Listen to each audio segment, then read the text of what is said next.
इतिहास में कुछ घटनाएं सिर्फ युद्ध नहीं होती, वे प्रतीक होती हैं। और सोमनाथ सिर्फ एक मंदिर नहीं था, वह समृद्धि का प्रतीक था, आस्था का प्रतीक था और भारत की आर्थिक शक्ति का भी प्रतीक था। लेकिन इतिहास गवाह है, उस पर एक बार नहीं, कई बार आक्रमण हुआ। कहा जाता है 17 बार। सवाल यह नहीं है कि कितनी बार हमला हुआ, सवाल है कि हर बार निशाना वही क्यों था।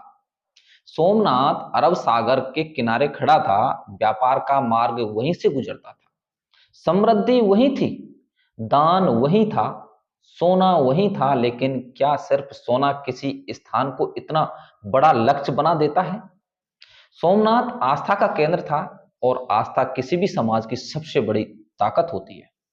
जब आप किसी समाज को कमजोर करना चाहते हैं तो उसकी सेना पर नहीं, उसकी आत्मा पर वार करते हैं।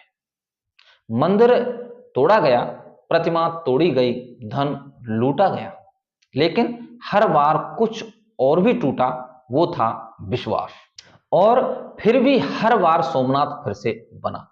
यही इस कहानी का सबसे महत्वपूर्ण हिस्सा है, क्योंकि आक्रमणकारियों ने सोचा होगा एक बार गिराओ सब खत्म, लेकिन सोमनाथ गिरकर मजबूत होकर खड़ा हुआ।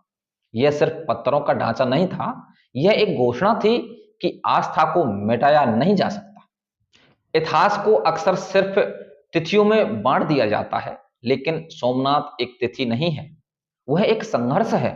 वह याद दिलाता है कि किसी भी सभ्यता को तलवार से नहीं, उसकी पहचान से हराया जाता है।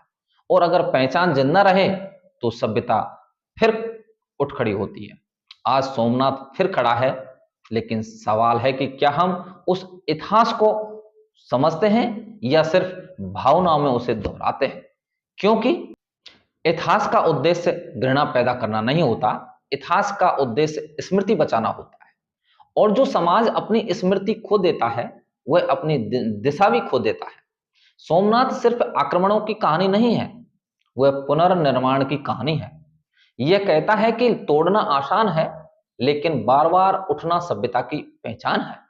और शायद इसीलिए सोमनाथ आज भी खड़ा है।